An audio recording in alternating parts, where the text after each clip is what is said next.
here.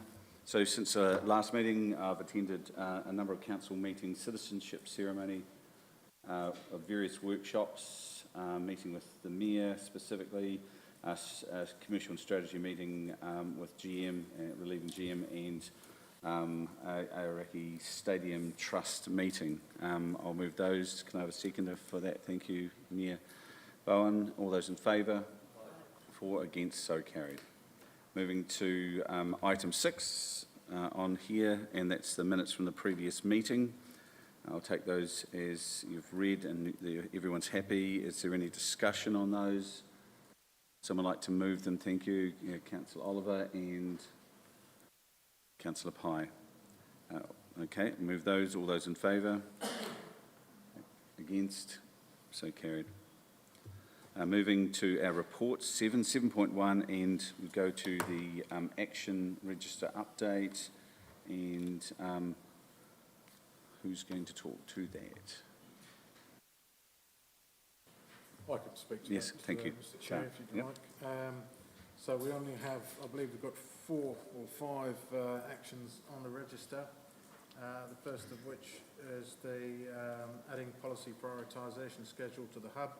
I believe that's now been done, so that could probably be closed. The second is a workshop on the finance report.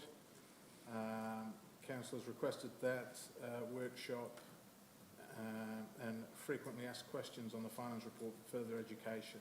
I believe that's been done. Andrea's in the back there, but I'm fairly confident that's been done and it can now be closed.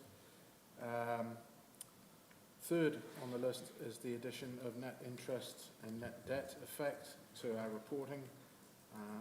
That has been done and that matter can be closed, I believe. And the final one on here is the scoping for a project delivery team.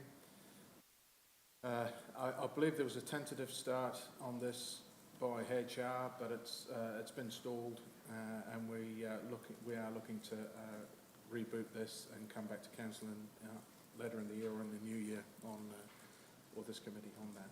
So that's ongoing. Mayor Bowen. Yeah, sorry, just a question in regard to that. I think that's key one that we want considered for the next budget, LTP budget. So, yeah, as long as you're aware. Yeah, thank you. Any further questions? So, just so we know we're on target with these, so we're happy that the first one in terms of adding policy prioritisation schedule to the hub has been done. We're happy as councillors that we can close that one out. Okay, let me know if you're not sure. Workshop on financial reporting also we understand has been done, so we're happy with that. And the councillor's request for additional to net interest and net debt effects on the financial cover report has been done. We've seen that evidenced, so happy for that one to be closed out. Okay, with that in mind, do we need a motion to close those? Take them as read. Easy. I think they're receiving note. Yeah, we will receive a note that that's been happened and the actions in terms of close out have been put before the council. You happy to move that? I'll second it, so that's it. Thank you very much. All those in favour? Against, so moved. Thank you. 7.2, continuous improvement update, the user experience. And we've got Sam Magic. And Beth, thank you. The floor's yours. Kia ora. Thank you, Mr. Chair. So with Atticus Bookable, we're in the process of adding other requirements such as cemeteries, flags and equipment hire. Discussions on progress with different departments as we work through the build of these items. Smarty Grants is an online program that allows grant makers to receive applications and manage the entire cycle from application to evaluation. It is anticipated that we will commence the development of the new funding platform early 2024. Okay, thank you. Excellent. Happy to take any questions. Open for questions. Councillor Pye. Just with the Smarty grants, have we done some homework on our target market and the grant applications that come through your committee, Councillor Scott? And are we confident that the people who are generally making those grant applications are going to be confident using an online system? In terms of like market scoping, we haven't done any of that specifically, but we're pretty conscious of who we are getting applications from. I have personally used Smarty Grants as a platform previously in the not-for-profit sector, and it's really widely used across councils, funders, philanthropic bodies, and it's a very easy to use platform. I can compare it to other platforms that I've used, and I can definitely say that from a user experience perspective, it's a really easy to use platform. Most of our users who are submitting applications are doing it through the internet anyway. This is just a much easier way to lodge your applications, but also track previous applications. It saves any of the applications that you may have had in the past but not submitted. And then when it comes to submitting accountability, so particularly from an accountability on the ratepayer dollars that are being distributed through this ensures greater transparency for us as a council who are distributing those funds, but also from the people who are receiving them. Yes, and I would also support that. I mean, in my 12 months of looking at donations and loans that are coming through, these are all organisations that would have used this platform before. Good. You, Bowen. Thank you. And we do have examples of AD Halley, which is a different platform, but we're using that at the moment for some other trusts, and it's got a lot of use. My question is around cost on that one. Obviously, we've considered that recently at 60K, and then is it 12 or 20 ongoing, and that's fine. But have we had, and funny enough, they're in the room at the moment, but have we had conversations with the likes of VT around their, because it's a lot, based on what we're putting out in grants, to make it cost effective, I think we need to wrap more into it to get the best bang for bucks. So have we had a conversation, one, with VT, and is there anyone outside of, the organisation that might benefit from utilising that resource that we might be able to provide for them as well, such as trusts, Ariki Foundation? Yeah. So I had conversations through you, Mr. Chair. I had conversations with Aoraki Foundation probably about a year ago around this platform as well, and they were quite supportive in considering potentially using that platform themselves. I haven't spoken to Venture Timaru from memory. However, it is certainly a platform that a range of different funders can actually piggyback onto. As I've mentioned before, it's pretty widely used, and so I would imagine that once this is rolled out, it'd be for other funders to share that platform. Councillor Paddington. My one's on public place trading, and I see there's a report coming to us. Will that also include the costs, how many people can be in one site, and how long they can trade for? Is that all part of that report? Through you, Mr. Chair.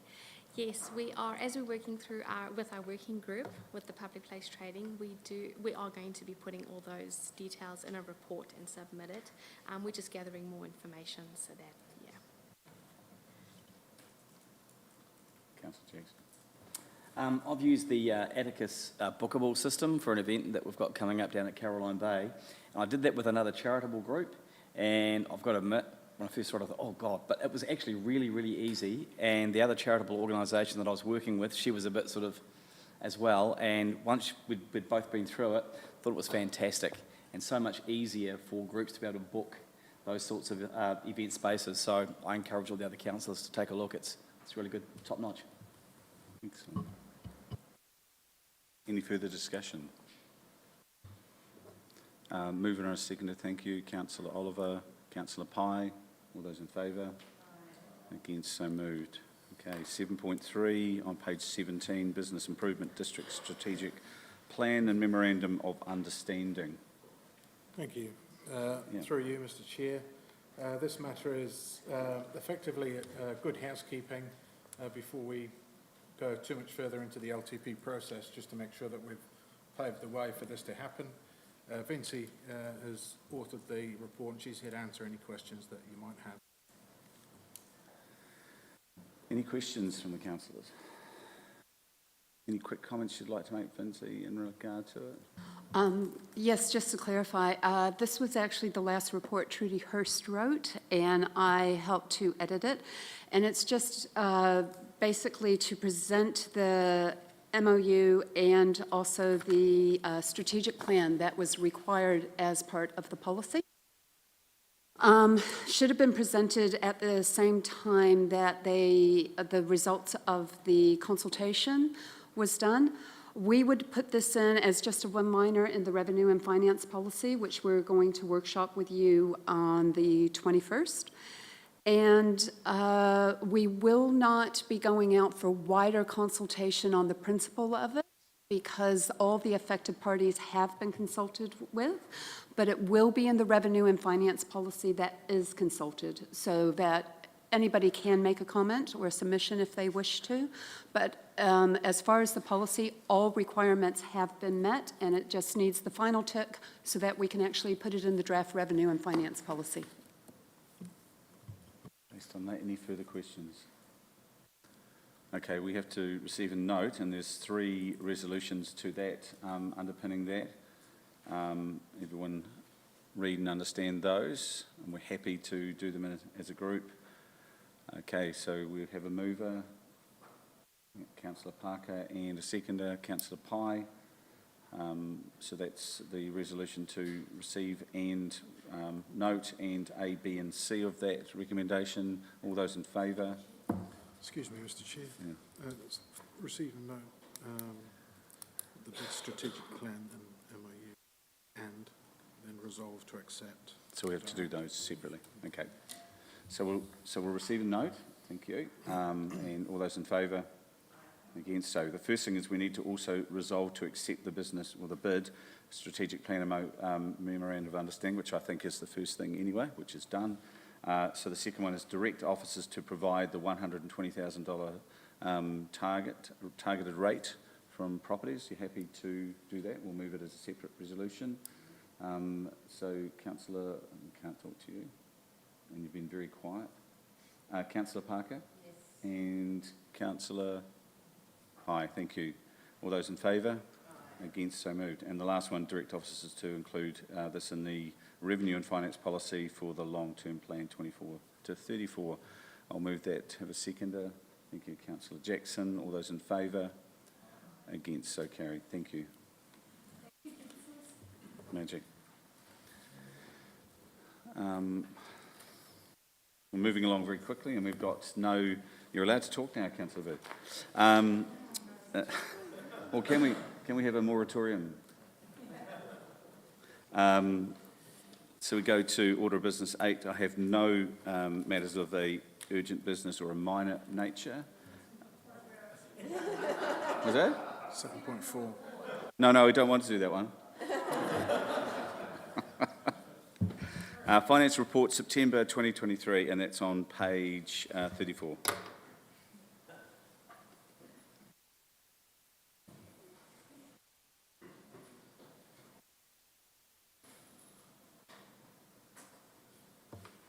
Thank you. The floor is yours. Thank you, Mr Chair. You're more than welcome just to Yes, receive and yeah, note that's it, right, and we can carry on. No questions. Everyone knows. So I'd just like to introduce Deanna Somerville. Deanna started with us as a replacement for Brad Robertson, who finished with us on Friday as the Senior Finance Business Partner. I'd just like to thank Brad for all the work that he's done in the time that he's been here, considering he started as a PwC consultant working with us, but then became on as a employee. Brad will be continuing with us 1 day a week, purely focused on the long-term plan. Felt it was important to actually keep that continuity going while we work through that massive challenge ahead that we have. So I'd just like to introduce Deanna. So she will be working with us with the long-term plan, as well as continuing business as usual. September 2023 has resulted in a deficit. A lot of that is to do with timing of when revenue is received, considering currently the expenditure is running below budget. Capital expenditure at this point is running above budget, but not significantly. I have seen October results and we are moving into a surplus for October. So once again, there is timing around different things that are happening. So if there's any questions? Questions, councillors? Yes, Mayor Bowen. Two things. I do like table 6 as far as the way it's explained the debt cap, which I think is really good, because it's a question that we go to all the time, you know, in our capacity for our GFA funding, etc. But my question is around reporting. Are you comfortable, and this probably stems back to the loss in the previous year, are you confident that the information that we're going to be asking questions of is coming through in the reporting now? Because I know we've done a lot of discussion over the last 3 months, and there's been some, you know, significant changes, which is really good. But is there, I mean, you know, the questions we ask now, Andrew, are you pretty confident that, you know, it's going to be sitting in here as far as just having the accurate numbers so we know ahead of time, or, you know, basically within a month or so of the result that we know which direction we're heading? Yeah, so it doesn't come and catch us. So with finishing the annual report for last financial year, we're now in a position to actually move things forward. And so it now gives us a better opportunity to spend more time actually focusing on what's going on, timeliness of reporting and things like that. So this table here hasn't actually changed because we're actually using essentially the budgeted revenue. So until such time that we reforecast, which is planned for the next 6 months, then this number will essentially change.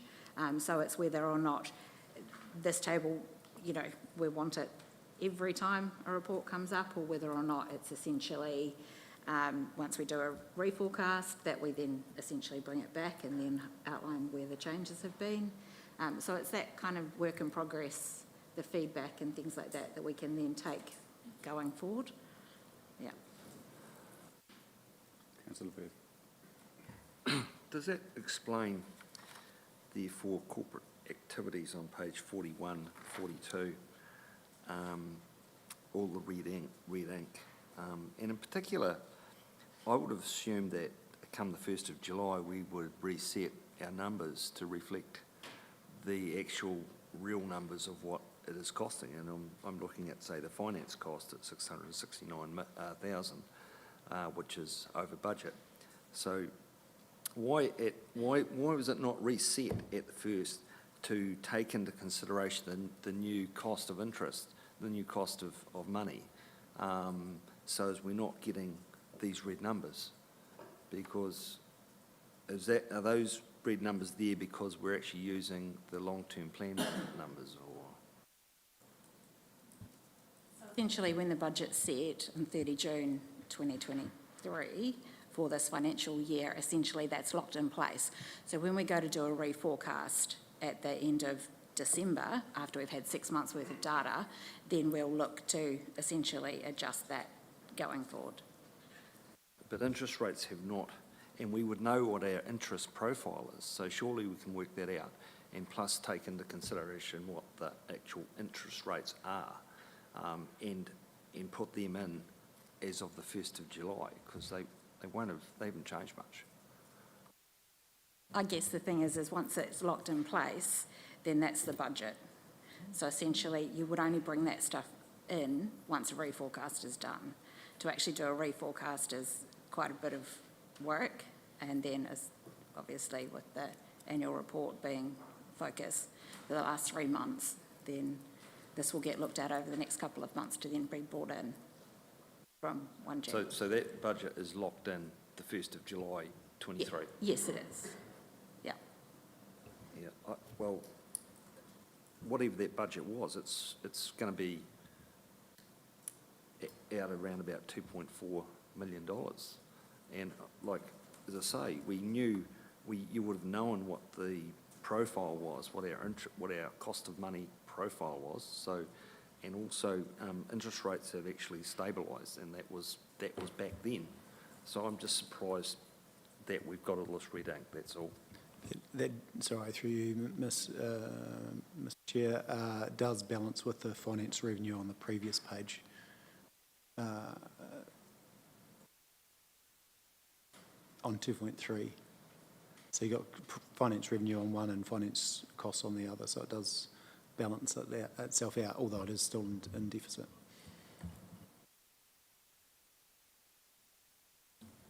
I guess it's still, it's just a number on a spreadsheet that you update a percentage in a number, and it would extrapolate those numbers through, and therefore that number there, we should actually know within probably 20 or 30,000 what it's going to be as of the 1st of July. Okay, so it's an accounting procedure. Is that out of the ordinary with what we do? We've got a set budget and we're resetting at the end of this financial year, and the rest of the council is happy with that. It is a procedure that we've always done. Is there another report we want that has an incremental view on that? We're just going to be heading for another massive blowout. At the end of the day, it's we need to be sure that we're actually rating the ratepayers the correct amount to cover the operational costs of our council. That's part of the local government law, which we need to abide by, and certainly that should have been within Kiwi as of the come the new budget. We've already set the rates. We can't retrospectively go, can we have a bit more? If I may, Mr Chair, I tend to agree with Councillor Booth in that we just, it looks like we just didn't get our budget right. And so if we didn't get our budget right, we need to make sure we're budgeting more accurately in future. And I know what it's like to do a budget, and I'm not throwing stones here. It's just, it is what it is. Yeah. And we're in unprecedented times in terms of crystal ball gazing around a lot of stuff. So, it makes it hard. It's always difficult to budget, but to Councillor Booth's point, I think what he's saying is interest rates have not changed that much since then. Fair enough. I have another question, Yes, if I may. indeed. Councillor Pye. On page 50, with the fees and charges on the waste minimisation, this was an issue all through last year, where we had a lot of red ink last year. This year we're 3 months into it, maybe 4, and we're 500,000 out again. Did we not get the budget right, or is this a serious concern, because this will translate out to a $2 million deficit if we carry on at this rate, or is there some timing issues in there?